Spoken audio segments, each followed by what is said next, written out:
Радиоэлектроника және байланыс әскери инженерлік институты. Әскери институт радиоэлектроника мамандықтары бойынша офицер-инженерлерді дайындайтын орталық Азия аумағындағы тұңғыш әрі жалғыз жоғары білім ордасы.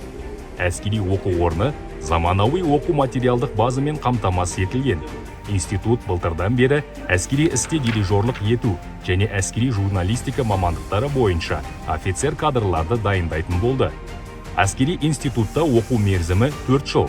Курсанттар тегін тамақпен, медициналық қызметпен, заттай мүлікпен және ақшалай үлеспен қамтамасыз етіледі.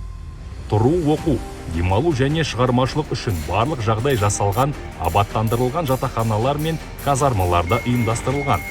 Әскери институтқа 17 жасқа толған азаматтар оқуға түсе алады. Қабылдау ОБТ және түсу сынақтарының нәтижелері негізінде жүргізіледі. Үміткерлер ОБТ-ның 5 пәнінен кемінде 50 балл жинау керек. Оның ішінде кәсіптік пәндердің бірінен кемінде 7 балл қажет. Оқуға қабылдау 4 кезеңде жүзеге асырылады. Кәсіби психологиялық іріктеу, медициналық куәландыру, дене дайындығын тексеру, конкурстық іріктеу. Институт түлектері Қазақстан қарулы күштерінде, сондай-ақ ұлттық қауіпсіздік комитеті, төтенше жағдай министрлігі, мемлекеттік күзет қызметі және ішкі істер министрлігі сияқты басқа да күшті құрылымдарда сұранысқа ие. Өз отаныңның қорғаны офицер болғың келсе, еліміздегі маңдайалды әскери оқу орнына түсіп, білім ал, өз мүмкіндігіңді дәлелде. Қазақстан Республикасына қызмет етемін.